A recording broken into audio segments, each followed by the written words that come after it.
Hey everyone, today I'm going to show you or explain how to get a flooring contractor license, also known as the C-15 license in California.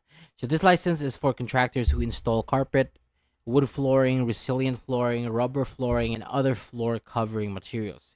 It does not include ceramic tile because that falls under a different license.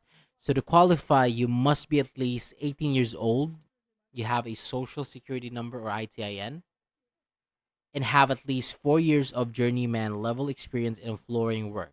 So this means you can do the work without being a trainee or apprentice.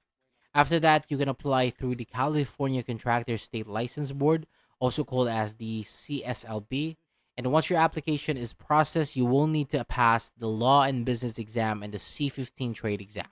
So the Law and Business exam covers basic contractor business topics, while the trade exam focuses on flooring work, preparation, installation, and estimating.